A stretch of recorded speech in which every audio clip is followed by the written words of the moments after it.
All right, so in this tutorial, I'm going to show you how to do the Mike Myers Halloween theme, right? Just in time for Halloween here. So let's jump right into it. So the first thing we're going to talk about is what the right hand is doing, because the right hand is actually playing a very repetitive pattern that goes like this. And it does that over and over again. It does change at one point, but it pretty much does the same exact thing, right, in a different key, basically just one lower. So I'll show you what I mean by that. But anyways, so let's talk about those notes. So the notes are, right, for your right hand, C sharp, which as we know is the black note right above C. So we're going to use a higher finger, like something like your ring finger on that note. Then you're going to bring your thumb down to F sharp, right here, right above F. So you should have F sharp with your thumb, C sharp with your ring finger if possible, right? And then if you can, get your pinky set up on that D, because we will need that. So what we're going to do is you're going to play C sharp once, then F sharp twice in a row, like that. So practice that a couple times. Then you're going to do that exact thing again. So you're going to do that twice in a row. 1, 2. So C, F sharp, C sharp, F sharp, F sharp. Okay, so that's part one.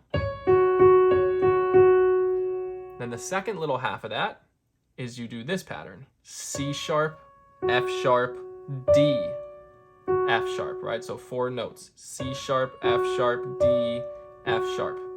Okay, so when we put that together, and then you just keep doing that over and over again in a loop.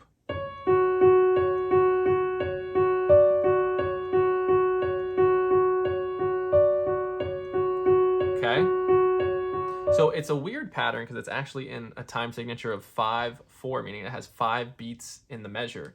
1 and 2 and 3 and 4 and 5 and 1 and 2, right? So it's a little bit of a weird timing. So it takes a second to get your right hand used to doing that pattern. Once you've gotten used to that, right? So practice that until you feel like you can do it at a nice, steady tempo, right? Not doing and then slowing down for that part, getting it to be all together, even at a slow speed. Then you could speed it all up.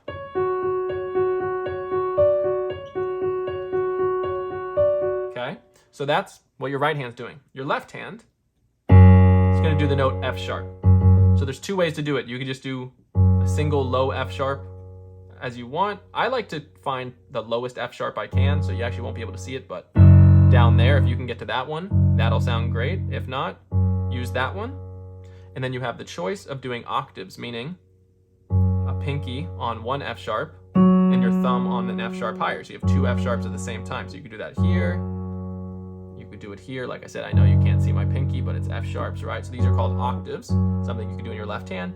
It's just you're adding 2 of the same notes, so it's going to give the piano a deeper sound.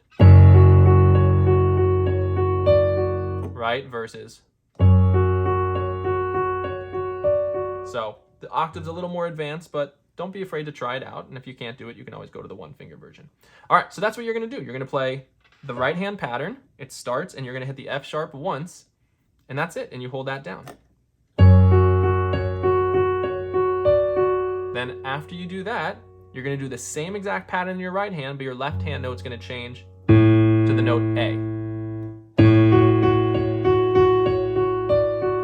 Okay, so that's what we got so far. So if you want to play it kind of like the version, you do the loop with the right hand 1 time with that, 2 times without anything.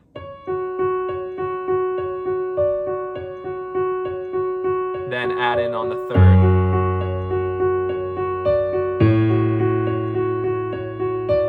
Okay. Then the last thing we're going to do here is, let me show you what the right hand's going to do. The right hand, this is where the right hand's going to switch. So we've been doing that pattern of C sharp, F sharp, right? That little pattern there. We're going to move that down 1. So now you're going to be on C and F. We simply just shifted literally down 1 note for each of them. C sharp goes to C, F sharp goes to F. And you do the same pattern, but with these new notes. C, F, F, C, F, F, C, F. And then usually where you'd go to the D, you're going to change that to a C sharp. Okay? So let me show you. So now the pattern is C, F, F, C, F, F, C, F, C sharp, F. So it's actually the same pattern, literally just moved down one. Every note gets moved down one. The F sharp becomes an F, the C sharp becomes a C, the D becomes a C sharp. So that's what's going to happen. And then your left hand, it's going to do a B flat there. Okay, so I know out of context it sounds kind of strange, so let me show you from the beginning, right? When the left hand comes in.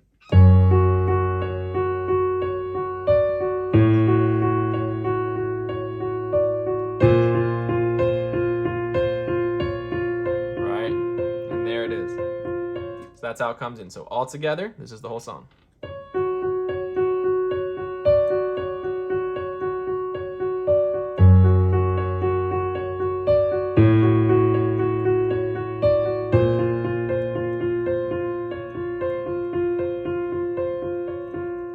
Starts over. Right, now, like I said, you have the option to make it a little different sounding based on which octave you use. So if you go even one octave higher than we went, like I said, you might not be able to see my fingers here, but I just want to show you how it'll sound.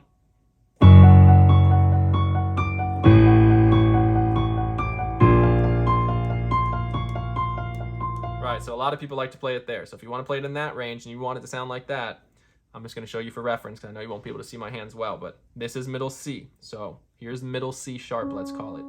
You go not to the next one where we were playing it today, but you go one higher up there. So it's 2 above middle C, and then your left hand from middle C sharp, not this F sharp, put your thumb on the one below it and your pinky on the one below that. It'll be the lowest possible F sharp. And then all together, that'll sound like this.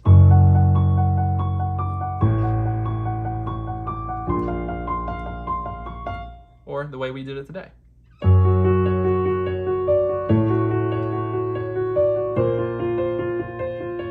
And sometimes it's cool to play it, since it's a repetitive pattern, in all different parts. Some maybe start up here.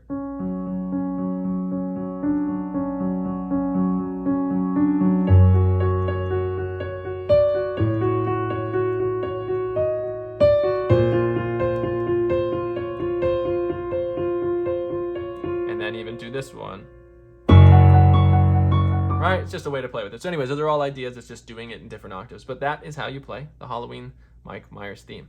All right, so I hope you enjoyed this video. Please subscribe if you want to see more. Comment if you have any questions, or you can always email me directly, digitalpianoschool@gmail.com. If you have any questions, you could sign up for a free private lesson, one-on-one Zoom lesson with me. Check the description in the link. Plenty of things to see there. All right, I will see you for the next video.